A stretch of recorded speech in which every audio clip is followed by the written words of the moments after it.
पुनर्विवाह कहानी के भाग 3 में आप सभी का स्वागत है। इसके पहले कि भाग 1 और भाग 2 अगर आप सभी ने न देखा हो वीडियो तो जा करके आप ज़रूर देखें।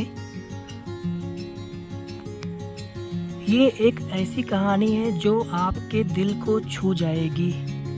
शरत चंद्र जी के उपन्यास पर आधारित इस कहानी के पिछले अंक में आपने देखा कि बाल विवाह का शिकार हो चुका रामानुज जब पढ़ लिख कर प्रोफेसर बन जाता है तो वह ग्रामीण पृष्ठभूमि से आने वाली अपनी पत्नी जानकी को त्याग कर अपनी पसंद से सुलभा से शादी कर लेता है, जिसकी पिछले वर्ष मृत्यु हो चुकी है। रामानुज पर पुनर्विवाह के लिए दबाव बनने लगता है। वह अपने लिए एक लड़की जयश्री को पसंद भी कर चुका है, पर वह फिर से विवाह करे या न करे इसको लेकर बड़े ही अनिर्णय की स्थिति में है। इस बारे में जब वह अपने दोस्तों से सलाह लेता है तो सभी दोस्त एक मत से उसे फिर से विवाह करने के बदले जानकी को वापस लाने के लिए कहते हैं, जिसके लिए वह बिल्कुल ही तैयार नहीं था। ये कहानी का भाग 3 है। इसके आगे आपको भाग 4 और भाग 5 मिलेंगे। तो कुल 5 भागों में ये पूरी कहानी आपको सुनने को मिलेगी। मित्रों की सलाह मानकर रखने के लिए वह जानकी को लाने को तैयार तो हो जाता है, पर उसकी योजना है कि वह जानकी के साथ कुछ ऐसा व्यवहार करेगा कि या तो जानकी उसके पास आए ही नहीं, और यदि आए भी तो अपनी उपेक्षा देखकर वह खुद ही उसे छोड़कर चली जाए और फिर वह आराम से जयश्री से शादी कर लेगा। इस तरह से दोस्तों का मान भी रह जाएगा और वह अपनी पसंद की लड़की से शादी भी कर सकेगा। अपनी योजना के तहत वह जानकी को लाने के लिए खुद न जाकर उसे लिया लाने के लिए यह सोचकर अपने नौकर को वहां भेज देता है, ताकि जानकी इसे अपना अपमान समझकर नौकर के साथ यहां आने से मना कर दे। फिर सांप भी मर जाएगा और लाठी भी नहीं टूटेगी। पर जानकी बिना किसी शिकवे शिकायत के नौकर के साथ ही खुशी खुशी चली आती है और उसके यहाँ आकर पत्नी की सारी जिम्मेदारियां बखूबी निभाने लगती हैं। वीडियो को आप सभी जितना हो सके शेयर जरूर कर दीजिएगा। रामानुज उसे अपमानित करने का कोई मौका नहीं छोड़ता है। वह देर रात तक घर से बाहर रहता है ताकि जानकी से उसका सामना कम से कम हो, और अपने कमरे में भी अकेले सोता है। जब वह दूसरे दिन फिर से देर रात घर लौटता है तो जानकी उस दिन भी उसकी प्रतीक्षा में ड्राइंग रूम में बैठी मिलती है। अब सुनिए आगे।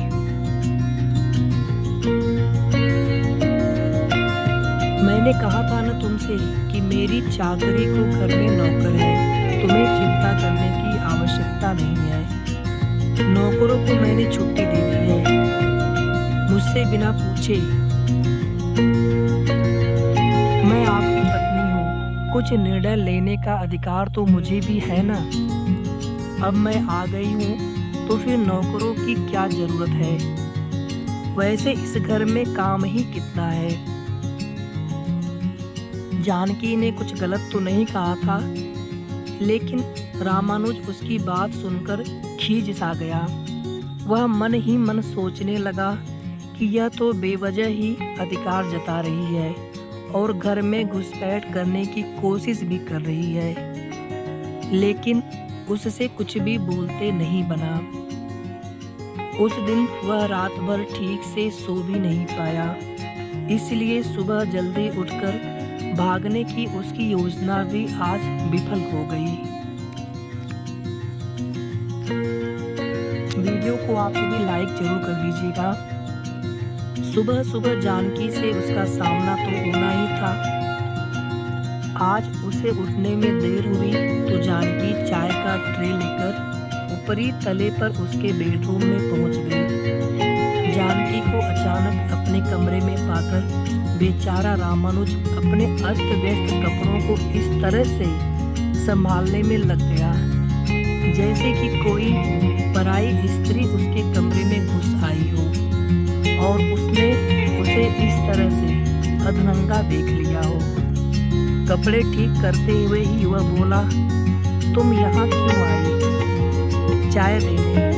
क्या मैं आपके कमरे में भी आ भी नहीं सकती? ये तो बड़ी ढीठ लगती है। हर रोज एक नए अधिकार के दावे के साथ मेरे जीवन में प्रवेश के लिए प्रयासरत है। वह मन ही मन सोचने लगा, ठीक है, रख दो चाय, मैं पी लूंगा। आप मुझसे नजरें चुराकर क्यों बात करते हैं जी? मेरी शक्ल इतनी बुरी तो नहीं कि सुबह देख लो तो फिर दिन भर पानी न मिले। कहते हुए जानकी खिलखिलाकर हंस दी और बाहर चली गई।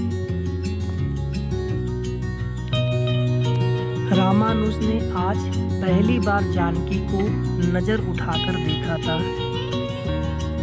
जैसा सोचकर उसने जानकी का परित्याग किया था, वह तो बिल्कुल भी वैसी नहीं थी।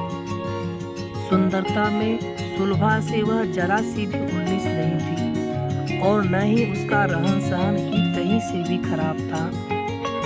हाँ, उसने सुलभा की तरह मेकअप नहीं थोप रखा था, लेकिन उसकी सादगी में भी एक अलग ही बात थी।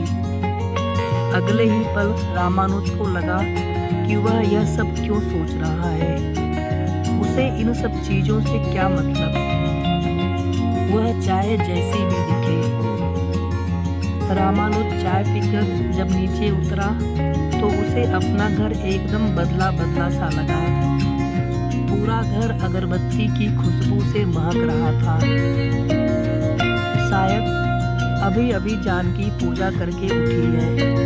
वह अभी सोच विचार में ही मग्न था कि जानकी प्रसाद की थाली लेकर हाजिर हो गई। पर रामानुज को इन सब में जरा सी भी रुचि नहीं थी। मैं कभी पूजा पाठ नहीं करता और न ही ईश्वर में विश्वास करता हूँ। पिता के देहांत के बाद इस घर में कभी पूजा पाठ नहीं हुई।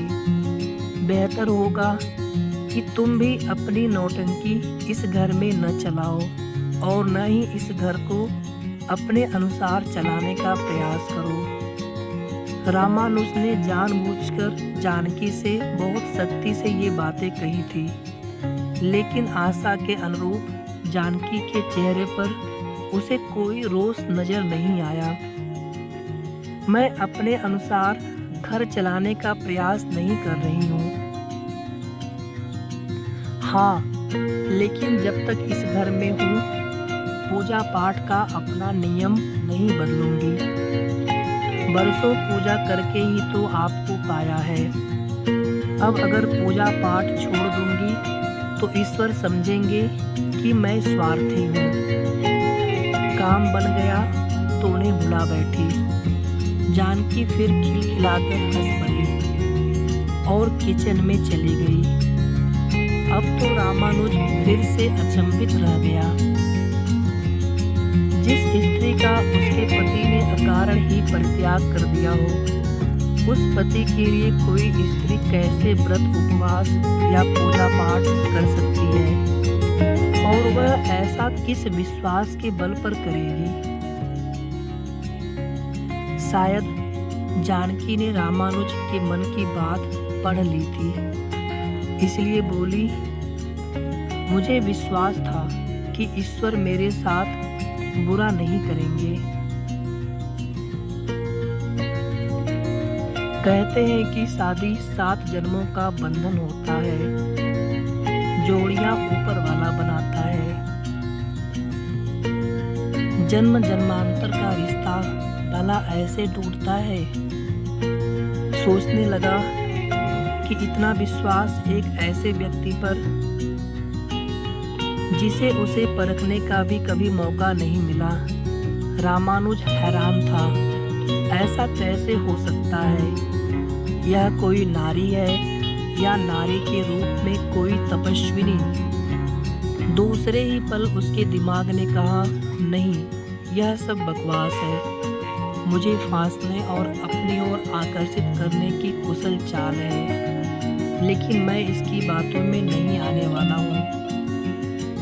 तो कथा जारी रहेगी। अगले भाग 4 में इसके आगे की कहानी आप सभी को सुनाएंगे और उसके बाद एक भाग आप सभी को और देखने को मिलेगा। तो कुछ सवाल आप सभी के मन में आ रहे होंगे कि क्या जानकी कभी अपने पति के दिल में अपने लिए जगह बना पाएगी? क्या रामानुज का दिल कभी पिघलेगा? तो मिलते हैं अगले वीडियो में।